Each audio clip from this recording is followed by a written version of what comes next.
Penampakan ketiga Santa Perawan Maria kepada Katarina Laboure.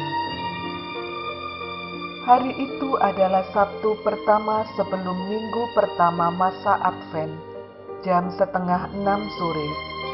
Perawan terberkati kembali menjumpai Katarina Laboure. Katarina Laboure melihat perawan terberkati berdiri di atas bola dunia. Di dalam kedua tangannya yang terangkat setinggi dada, dia memegang satu bola dunia yang lebih kecil. Perawan Maria membuka tangannya. Pada jari-jarinya terlihat cincin-cincin yang dilapisi permata dan memancarkan sinar yang indah. Inilah lambang karunia yang kulimpahkan kepada orang-orang yang memintanya kepadaku. Sebuah lingkaran bulat telur mengelilingi perawan terberkati, dan di atasnya tertulis kata-kata di dalam huruf emas, "Ya Maria yang dikandung tak bernoda, doakanlah kami yang berlindung kepadamu." Saudara-saudariku yang terkasih dalam Tuhan Yesus Kristus, selamat sore. Hari ini Sabtu tanggal 21 November 2020, Gereja memperingati Santa Perawan Maria dipersembahkan kepada Allah. Dan pada hari ini pula kita memasuki doa novena Maria Medali Wasiat pada hari yang keempat. Tema kita hari ini, berpihak pada kehidupan. Dan sekarang, marilah kita menyiapkan hati untuk memulai doa novena kita. Dalam nama Bapa dan Putra dan Roh Kudus. Amin. Saudara-saudariku yang terkasih, berangkat dari tema novena Maria Medali Wasiat hari yang keempat, berpihak pada kehidupan, dan bercermin pada Injil hari ini yang mengatakan bahwa Ia bukan Allah orang mati, melainkan Allah orang hidup. Sebab di hadapan Dia semua orang hidup. Saudara-saudaraku yang terkasih, sejak semula Allah telah mengutus putranya yang tunggal untuk datang ke dunia agar manusia memiliki hidup. Dia meninggalkan kealahannya menjadi manusia dalam diri Yesus. Dia mengosongkan dirinya untuk menjadi serupa dengan manusia, mengalami segala kelemahan dan ketidakberdayaan manusia agar dekat dengan manusia ciptaannya dan agar kita memiliki hidup. Dengan demikian, Dia telah mengajarkan kepada kita bagaimana cara memberi diri secara total kepadanya, Sang Pemberi hidup, untuk keselamatan hidup manusia. Saudara-saudariku, kita juga belajar dari Ibu Maria, ibu kita satu-satunya, bagaimana memberi diri secara total kepada Allah. Sejak awal hidupnya, Maria telah dipersembahkan kepada Allah, dan bisa dikatakan bahwa sejak semula Maria telah terlibat dalam sejarah keselamatan manusia. Maria yang mencintai kehidupan, terbuka untuk melakukan kehendak Allah. Dengan kalimatnya, "Aku ini hamba Tuhan, terjadilah padaku menurut perkataan-Mu." Sebuah kalimat yang mungkin juga sering kita ucapkan, tetapi sulit untuk kita laksanakan. Selama 9 bulan, Dia mengandung Yesus. Kemanapun Dia pergi, Dia membawa Yesus dalam rahimnya. Ya, dia membawa Yesus sang kehidupan itu sendiri, berada di dalam dirinya, menyertai seluruh hidupnya. Dia merawat kehidupan itu, dan dia mencari ketika sang kehidupan itu tidak bersama dirinya. Maria sejak semula telah terlibat dalam keselamatan hidup manusia. Dia mengurai simpul-simpul persoalan hidup kita. Bukankah demikian, saudara-saudariku? Bukankah kita selalu datang kepadanya melalui doa-doa kita, devosi kita, doa rosario, doa novena 3 kali Salam Maria,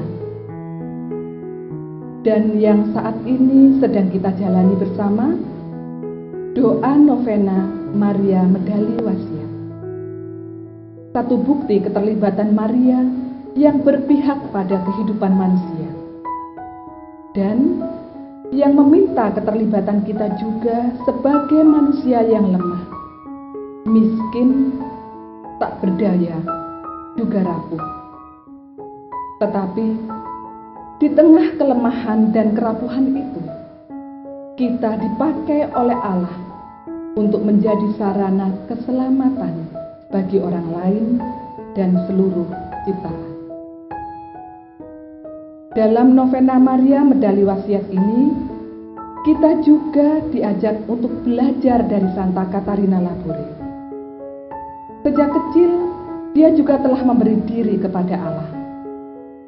Dia terbuka dengan segala macam peristiwa yang terjadi dalam hidupnya. Dan dia meletakkan dirinya dalam perlindungan Ibu Maria yang tanpa batas.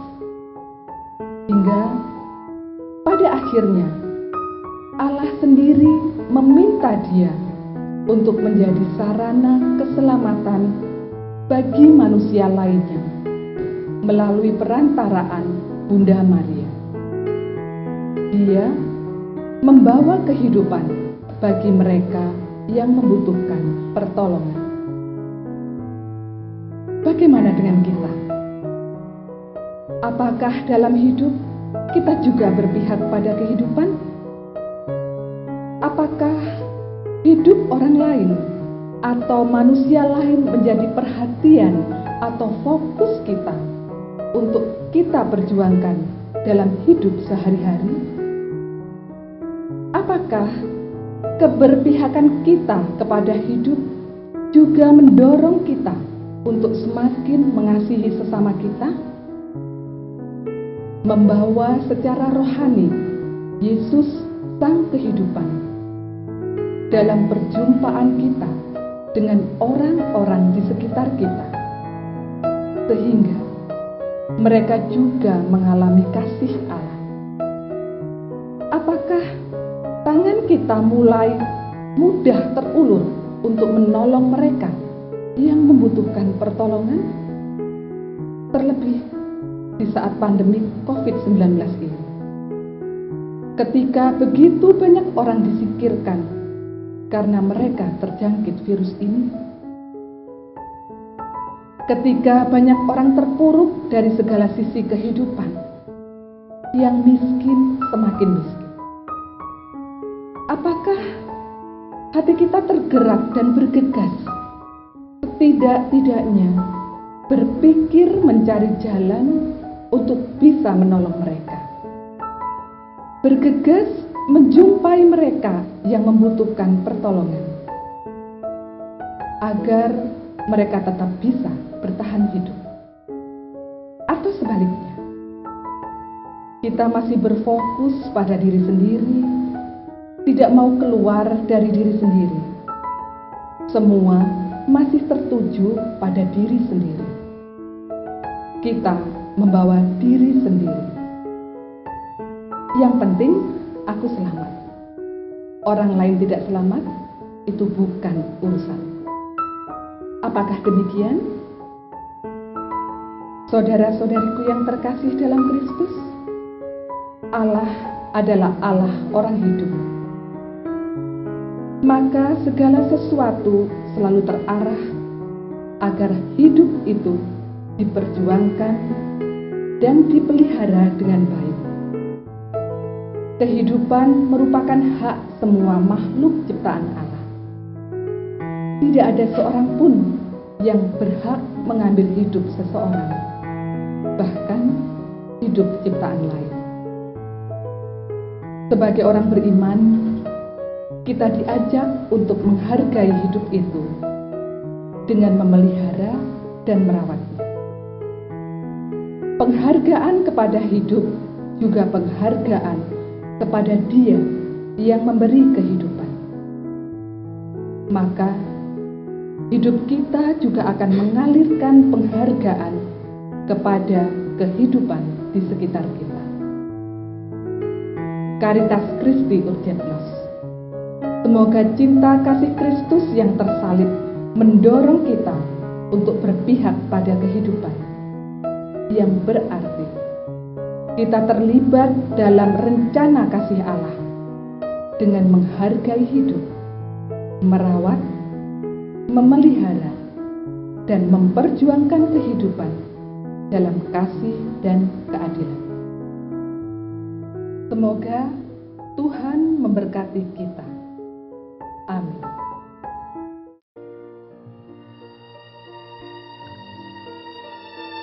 Perawan Maria yang tak bernoda, Bunda Tuhan kami Yesus Kristus dan Bunda kami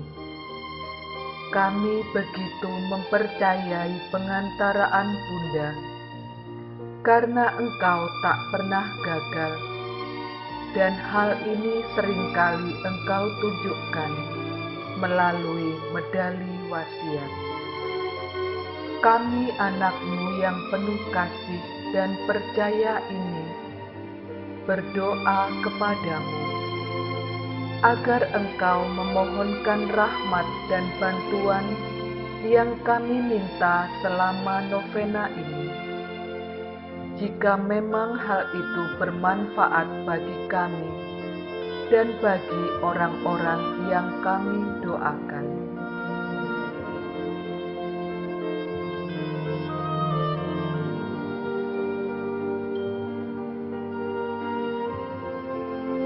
Engkau tahu ya Maria, betapa sering hati kami menjadi tempat kudus Putra-Mu yang membenci dosa. Mohonkan bagi kami kebencian mendalam atas dosa dan kemurnian hati yang akan membuat kami terpaut hanya pada Tuhan saja. Dan dengan demikian, semua pikiran, kata-kata, dan tindakan kami mengarah untuk lebih memuliakan Tuhan.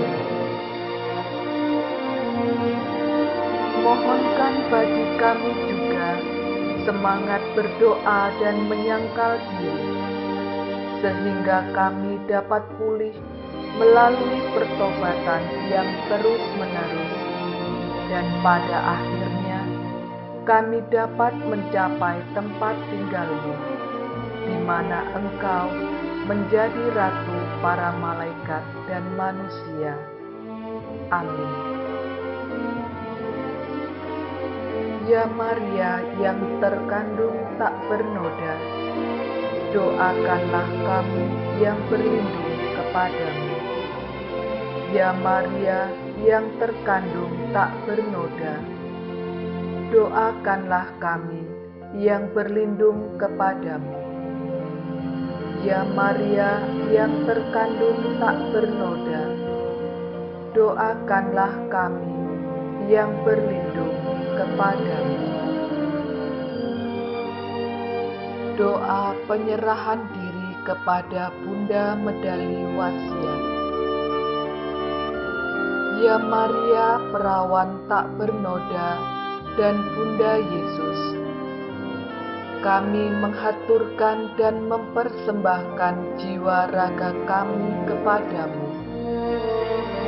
Semoga medali anugerah-Mu merupakan tanda cintamu kepada kami dan selalu mengingatkan kami akan kewajiban-kewajiban kami untuk mohon bantuan kepadamu. Dengan memakai medali yang Kau anugerahkan ini, kami percaya bahwa Engkau melindungi kami dengan penuh cinta dan selalu berada dalam rahmat putra-Mu. Perawan yang sangat mulia, Ibu Penyelamat kami, dekatkanlah kami selalu kepadamu pada setiap saat dalam hidup kami. Perolehkanlah kami rahmat kematian yang bahagia, sehingga bersama denganmu kelak kami dapat menikmati kebahagiaan di surga. Amin. Ya Maria yang terkandung tak bernoda, doakanlah kami yang berlindung kepadamu. Dalam nama Bapa dan Putra dan Roh